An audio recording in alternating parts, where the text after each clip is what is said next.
Just adding in our salts before we mash in to adjust our pH. And then we can start mashing in.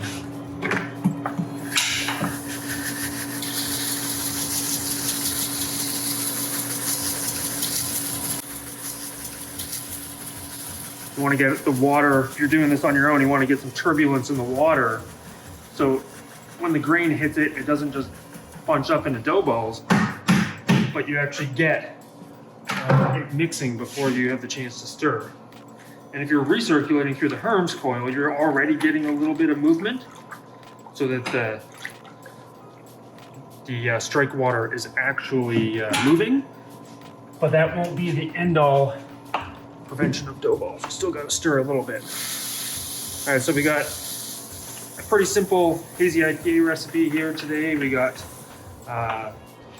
Canadian 2-row base malt, pale malt, and then we have oat malt and flaked oats. I put oat malt in first, second is base malt, and then we'll put the oats on top, let them float a little bit per se.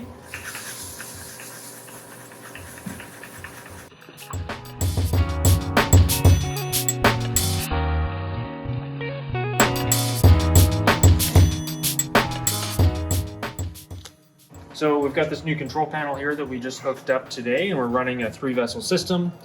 You can see there we've hit our mash temperature at 65 for our first step, and that's controlling our wort pump. And then our HLT is at 70 degrees, and we were able to hit that by using a 5 degree variance in between the HLT and the mash tun. And that was able to give us that perfect balance between the two. So we're running our mash through the HERMS coil. We're also recirculating the water in the HLT just to maintain consistent temperature. And then we have a half speed flow on our mash tun. And you can see down there just beneath the top of the liquid is our oats at the top of the mash bed. We are in our second step of the mash. You can just go here to the controller, mash schedule.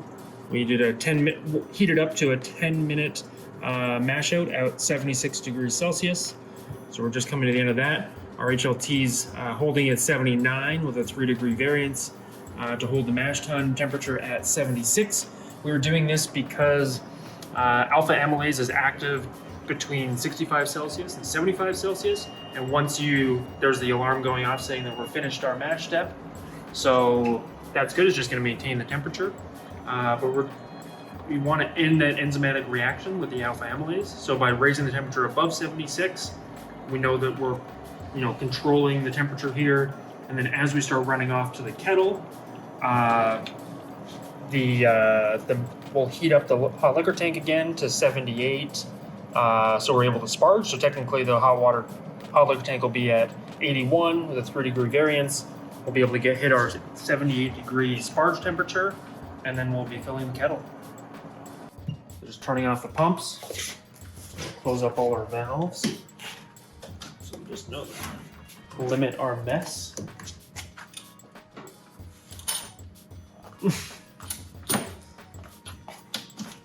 And we have valves on the out of our pumps. And all right, so now I'm good to go.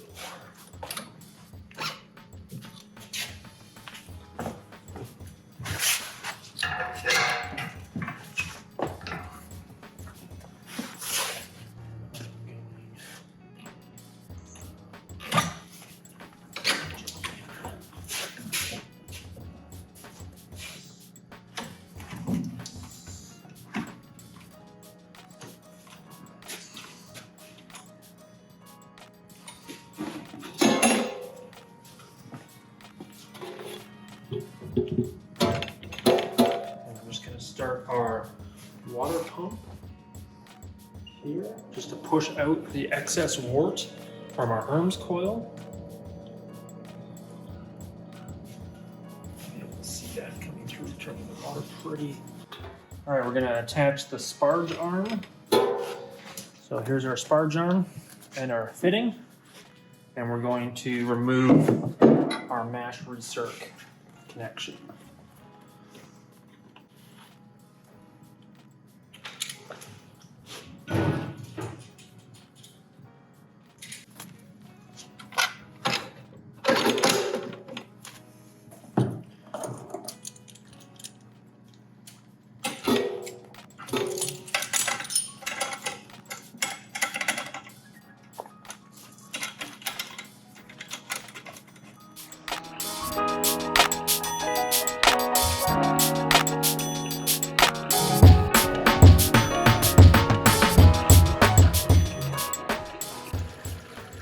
All right, so we just started sparging.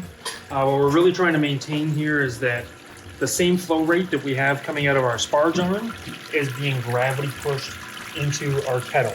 So we have our flow is coming through our Whirlpool arm, and we're just nice and slow. The butterfly valve is just cracked, and then we have a nice even flow coming through where we can see the top of the grain bed, and there's less than an inch or 2.2 centimeters on top of the grain bed.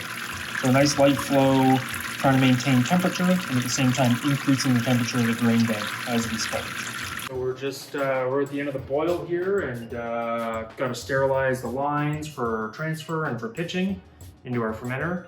So I've got all the lines hooked up, going through the heat exchanger, and also at the same time that we're sterilizing, it's helping to reduce the temperature in the kettle down to 180 Fahrenheit, so we can bang in our Eldorado and Comet hops for our Whirlpool. So just starting the pump here, and that'll keep the Whirlpool going, which is great. At the same time, just dropping out all the proteins and all the solids.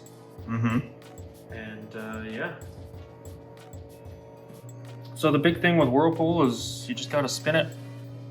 As the temperature drops, everything will settle out in the middle. And how's that spinning? Spinning great. It's got a nice consistent velocity and everything's moving. It's great.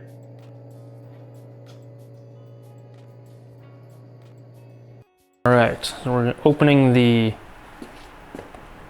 bottom of the kettle, turning on the water,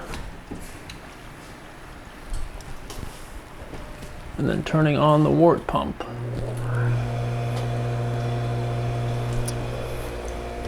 And I'm gonna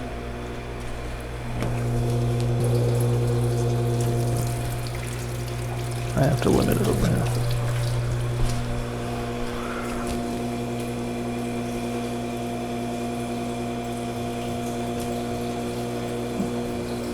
So what are you doing there? I'm limiting the flow.